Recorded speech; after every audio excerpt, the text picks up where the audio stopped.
नमस्कार। स्वत्व के डिजिटल प्लेटफॉर्म पर आपका स्वागत है। आजकल संविधान की चर्चा जोरों पर है। कोई संविधान बचाने की बात कर रहा है तो कोई कह रहा है कि संविधान को विकृत किया जा रहा है, तोड़ा मरोड़ा जा रहा है। बात है क्या? कुछ प्रश्नों के साथ हम अपनी बात शुरू करते हैं। हमारा संविधान क्या है? किन परिस्थितियों में इस संविधान का निर्माण हुआ? हमें संविधान को बचाना चाहिए, लेकिन किस तरह से? हमारा संविधान सजीव है या जड़ और निर्जीव? भारत में संविधान साक्षरों की संख्या का प्रतिशत क्या है?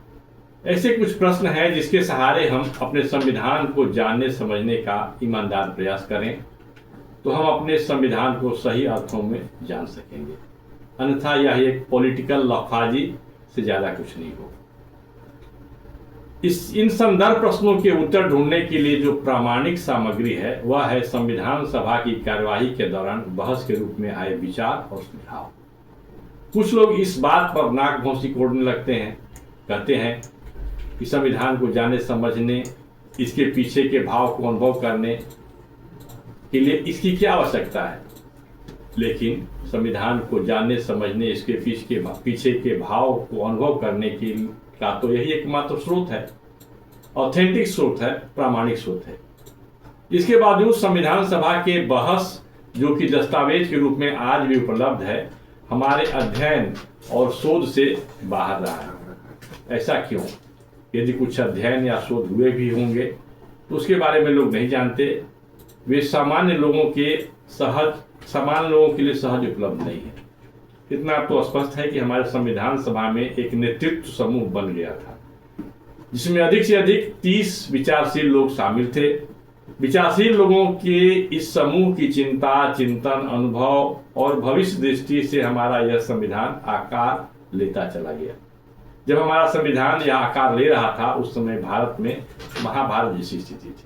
आप सभी जानते हैं, महाभारत में श्री कृष्ण की वाणी से गीता प्रकट हुई थी, तो भारत के विभाजन के दर्द और गृह युद्ध की स्थिति में हमारा संविधान आकार ले रहा था।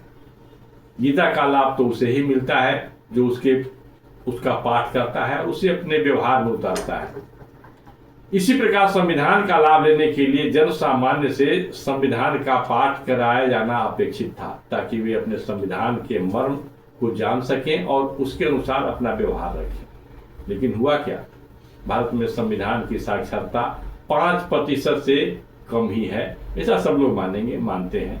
इस प्रकार की बातें स्टडी में भी, अध्ययन में भी आई हैं। पूरे संविधान में सनातन भारत की ज्ञान परंपरा, राज्य व्यवस्था, सामाजिक नैतिक आदर्श और कर्तव्य बोध को जीवंत करने वाले चित्र भी उपलब्ध हैं। कल हमने दिखाया था, एक वीडियो में हमने दिखाया था चित्र किस प्रकार के हैं।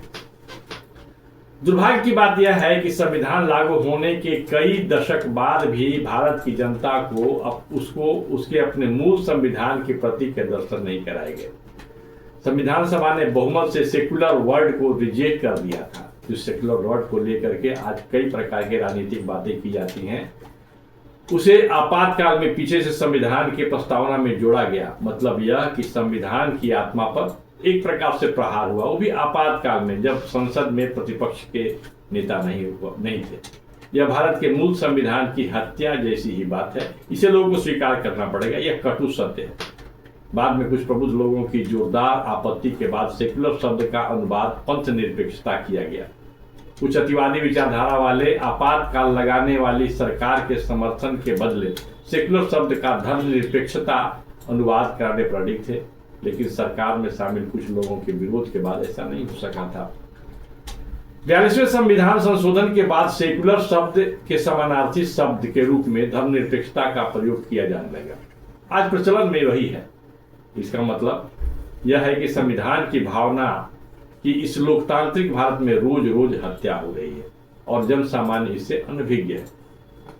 इस जड़ता और इस अनभिज्ञता को तो तोड़ना होगा।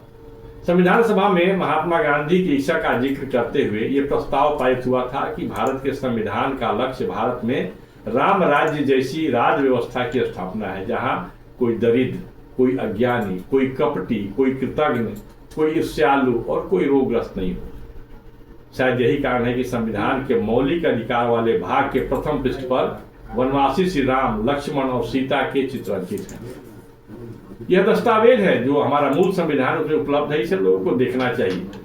इधर कुछ दिनों से जोर जोर से कहा जा रहा है कि संविधान खतरे में है, संविधान को अवश्य बचाना चाहिए, लेकिन किस तरह? यह प्रश्न है जो गंभीर विमर्श की मांग करता है। यह विमर्श किसी विचारधारा के या छद्म राजनीतिक एजेंडे की छाया में संभव नहीं है। समाज रचना की दृष्टि से सनातन सिद्धांतों के साथ इसके लिए युगानुकूल विचार दृष्टि की भी आवश्यकता है, क्योंकि हमारा संविधान निर्जीव पत्थर से निर्मित शोभा की मूर्ति जैसा नहीं है। यह निर्जीव नहीं है, कतई नहीं निर्जीव है। हमारे संविधान के सभी 22 भागों के प्रथम पृष्ठों पर विशिष्ट चित्र अंकित हैं, जिसका स्पष्ट संदेश है। आप इन चित्रों को देख रहे हैं, इस वीडियो के साथ हमने दिखाया, आपको देख लीजिए। वह संदेश है कि हमारे संविधान सजीव, सचेत, सामयिक, सार्वकालिक और परिवर्तित होने वाला ऐसा जीवन दस्तावेज है जो समाज जीवन की परंपरा, संस्कृति, जीवन आदर्श और विश्व के लिए संदेश को अपने में समेटे रहता है। कुछ लोगों का दावा है कि हमारे संविधान का आधार गुलाम भारत के अंग्रेजों द्वारा बनाया गया भारत सरकार का अधिनियम 1935 है, लेकिन संविधान को हमने जिस रूप में अंगीकार किया उससे पता चलता है कि भारत एक प्राचीन देश है, जहां संवैधानिक विकास की यात्रा ईसा के बहुत पहले शुरू हो गई थी। जब यूरोप और नई दुनिया ने सभ्यता के दर्शन नहीं किए थे, उस समय भारत के ने राजतंत्र, जनतंत्र और गणतंत्र आदि के प्रयोग कर लिए थे। हमारा संविधान ऐसा है जिसमें भारत का दर्शन होता है, भारत के स्वत्व का दर्शन होता है, भारत में जो परंपरा है, ज्ञान की परंपरा है, उसका दर्शन होता है। और जिस संस्कृति के कारण भारत ने उद्घोष किया था, सर्वे सन्तु निरामया, सर्वे भवन्तु सुखिनः और वसुधैव कुटुम्बकम।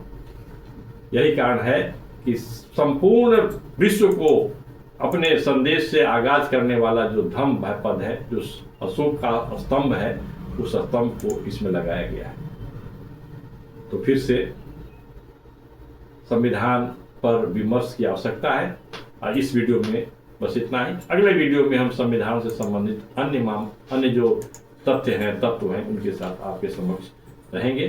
नमस्कार।